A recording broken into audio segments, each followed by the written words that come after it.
Hi hello నమస్తే అందరికీ. నేను మీ dietitian Gayathri, type 1 diabetic specialist and lactation consultant. So ఈరోజు నేను మీ ముందుకు వచ్చేసాను మరికొత్త టాపిక్, అదే మన గట్ హెల్త్ గురించి. గట్ హెల్త్ అనగానే చాలామందికి వచ్చేది గుడ్ బ్యాక్టీరియా, బ్యాడ్ బ్యాక్టీరియా వచ్చరికి అంటే జనరల్గా ప్రో అండ్ ప్రీబయోటిక్స్. ఏంటేంటి గట్ హెల్త్ అనేసి ఇన్ని టర్మినాలజీ చెప్పేసి దానికి కంగారు పడిపోవద్దు. వన్ బై వన్ మనం డీటెయిల్డ్గా ఈ వీడియోలో ఎక్స్ప్లెయిన్ చేస్తాను వచ్చేసరికి.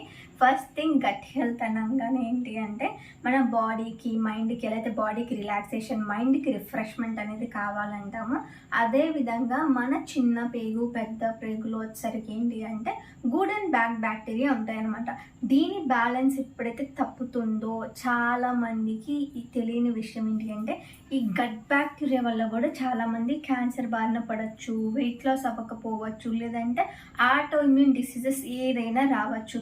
ఈవెన్ ఇంక్లూడింగ్ డస్ట్ అలర్జీ కూడా మీ ఆటో ఇమ్యూన్ డిసీజెస్ కిందకే వస్తుందన్నమాట. వచ్చి ఏంటి గట్ హెల్త్లో ఉన్న బ్యాక్టీరియా తగ్గిపోతే డస్ట్ అలర్జీ వస్తుందా, క్యాన్సర్స్ వస్తాయా అంటే అవును, అబ్సల్యూట్లీ కరెక్ట్. రీసెంట్ స్టడీస్ అన్నీ ఇవే చెప్తున్నాయి అనమాట.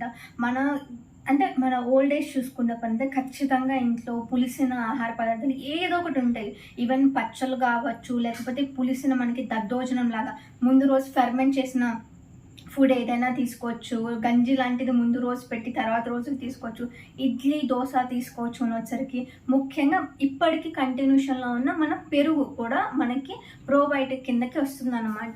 సో ఇవన్నీ ఏంటంటే డే టు డే బేసిస్లో తగ్గిపోతూ ఉన్నాయి. ఈ రోజుల్లో నా హాస్పిటల్కి వచ్చే 100 మందిలో 20-30 మంది మేము పెరుగు తినమండి. వచ్చేసరికి మాకు ఎందుకు ఆ స్మెల్ అంటేనే పడదు. వచ్చేసరికి స్మెల్ అంటేనే పడదు. ఆ స్మెల్ అంటే మీకు పడకపోతే మీరేసే స్మెల్ పక్కన వాళ్ళకి పడదు అనమాట. వచ్చి ఫ్యాక్ట్ ఇదే అనమాట. సో ఖచ్చితంగా మన డే టు డే లైఫ్లో ప్రోబయోటిక్స్ అనేవి చాలా మేజర్ రోల్ ప్లే చేస్తాయి. మీకు పెరుగు పరగకపోతే డబ్బులు ఇచ్చి బయట యోగర్ట్ కొనుక్కోండి, లేదంటే పచ్చళ్ళు తినండి మీకు బీపీఎం లేకపోతే.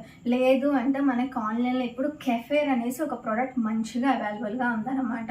దాన్ని ఇంట్లోనే మీరు పచ్చిపాలతో చక్కగా ప్రోబయోటిక్ లాగా చేసుకోవచ్చు. వచ్చి లేదు అనుకునే పని అయితే అదే దాంతో లైక్ ఆర్గానిక్ బెల్లం పొడి కలిపి నీళ్ళలో కూడా చేసుకోవచ్చు. మాకు పాలు కూడా పడవ అనుకుంటే వాళ్ళు 2 రకాల కెఫెర్స్ అనేవి అవైలబుల్గా ఉన్నాయి. కెఫెర్ ఎలా చేయాలి ఏం చేయాలి అనేసి నేను కింద ఒక వీడియో డిస్క్రిప్షన్లో పెడతాను. దాన్ని మీరు చూసి చక్కగా ఇంట్లోనే మీ ప్రోబయోటిక్స్ని మీరు ప్రిపేర్ చేసుకోవచ్చు అనమాట.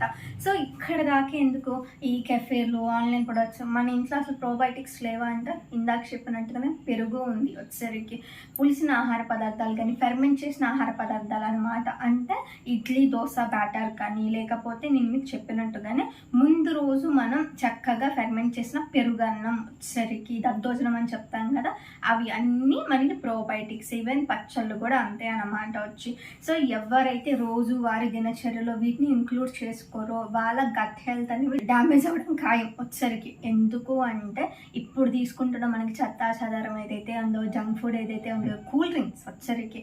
అండ్ ముఖ్యంగా మీకు చెప్పాల్సిన విషయం ఏంటంటే యాంటీబయోటిక్స్. వచ్చేసరికి జలుబు చేసిందన్నా, దగ్గు వచ్చేసిందన్నా, జ్వరం వచ్చేసిందన్నా, తుమ్ము వచ్చిందన్నా ఏం చేస్తాం? ఒక ట్యాబ్లెట్. సో ఆహా వచ్చేసరికి అయిపోయింది, జ్వరం తగ్గిపోయింది, జలుబు తగ్గిపోయింది, అన్నీ తగ్గిపోయినాయి. అలానే మీ చిన్న ప్రేగుల్లో గుడ్ బ్యాక్టీరియా కూడా తగ్గిపోతుంది. వచ్చేసరికి యాంటీబయాటిక్స్కి బ్యాడ్ బ్యాక్టీరియాని చంపాలా, గుడ్ బ్యాక్టీరియాని చంపాలా అన్న క్లారిటీ ఉండదు. వచ్చేసరికి ట్యాబ్లెట్ తీసుకున్నామా అది ఫైట్ చేసుకుంటే వెళ్ళిపోతుంది. అది ఏదైనా మంచైనా చెడైనా చంపేస్తే కానీ అది ఊరుకోదన్నమాట.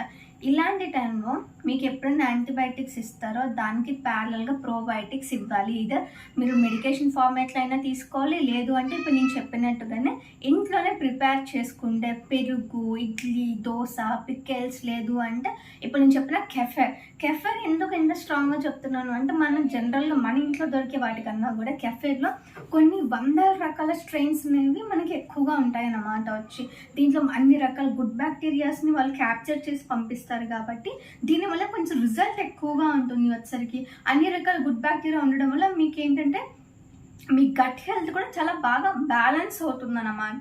సో అందుకని నేను ఈ వీడియో చెప్తున్నాను, మళ్ళీ చెప్తున్నాను.